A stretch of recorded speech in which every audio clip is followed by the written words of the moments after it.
大家好，我是棉花。大家应该都知道，唐朝的时候，日本派遣遣唐使到中国进行文化还有宗教方面的交流。大家心目中的糖果子是不是这个样子？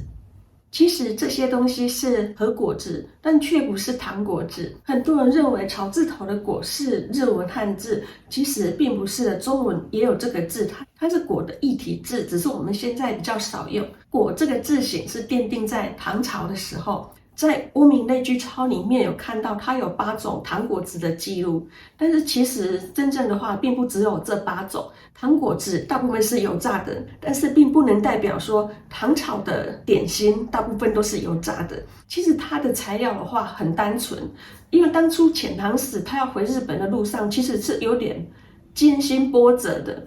它只能带能够供应日常饮食所需，而且是容易携带、不会腐败的油炸物，就很符合这样子的条件。早期的话，这主要是用在祭祀，因为它毕竟是比较稀有的东西。乌明类聚钞是在平安时代，它跟第一次遣唐使所带回糖果子的年代，其实它是比较接近的。但是问题是，它没有留下其他的讯息，只有名字。那集古图里面，它有这8种糖果子的外形，但是集古图的著作年代是在江户时代，江户跟奈良时代，它中间有几百年，接近1000年的时代差距。在集古图里面，它的来源其实是很复杂，它也有画出碧螺的形状，但是碧螺的话，跟之前唐朝只要是用面皮卷起来，里面包馅，两边开口的，用手拿的食物，它就是碧螺。但是在集古图里面的碧螺，并不是这个样子，而是这样的形状。只能说集古图上面的图，它是江户时代这8种糖果子所制作的外形，但是却未必是奈良时代遣唐使最初带回日本的外形。可是糖果子有的它有包馅，有的并没有包馅。那这个馅料呢，它一般是包栗子、柿子还有杏，然后再加上甘草，把它放到里面。但是它为什么没有放糖呢？因为当时的糖是很珍贵的，遣唐使虽然有从唐朝带回的糖，但是它的量很稀少。糖是用来治病，并不是用来做点心的。而当时日本他们所用的糖，它用干葛还有淀粉提炼出水饴，也就是接近麦芽糖这样子的东西。但是干葛其实这个食物也是很稀少的，所以一般人的话，其实他是吃不起的。除了祭拜以外，它也是出家人的日常饮食用的，所以它是可以填饱肚子的东西，并不是点心。一般会认为这8种当初由遣唐使带回日本的糖果子，大部分已经失传，只剩下现在京都的清净欢喜团，它还有当初团喜的一些外貌。那既然集古图它是江户时代所做的，那有没有可能其实它不是那种样子，也不是那种做法？因为中间已经经过了几百年的时间。但是不管糖果子它原本是什么做法，它都不会是上升果子的做法。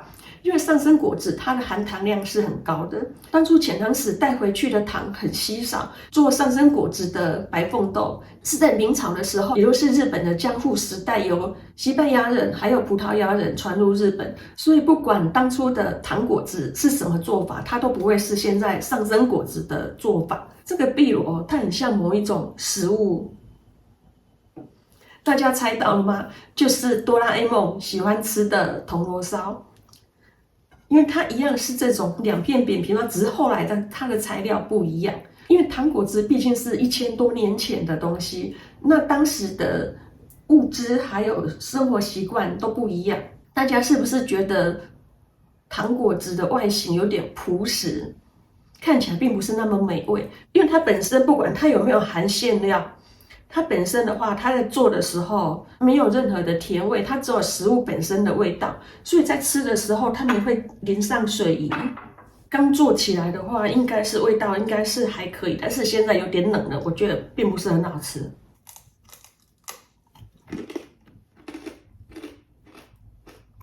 那团喜的话，因为它里面毕竟是有包馅，所以外皮是比较薄的。那吃起来的话，比较不会觉得那么硬，因为像我现在放冷了，我会觉得造型做的稍微有点粗的糖果子就变得很硬，比较没那么好吃。那团喜的话，因为它本身里面有馅嘛，所以外皮是比较薄的。那吃起来的话，就觉得还可以，外皮还是很酥脆。大家如果要自己试做糖果子的话，把它做的小一点，会比较好吃。那吃起来的感觉呢，我觉得它有点像卡里卡里，就是如果外面裹的调味粉多一点的话，就有点像那种味道。今天的内容就到这里，喜欢的话记得一键3连哦。大家如果有其他想知道的古代料理，也可以在留言或是弹幕中告诉我。我是棉花，我们下次见。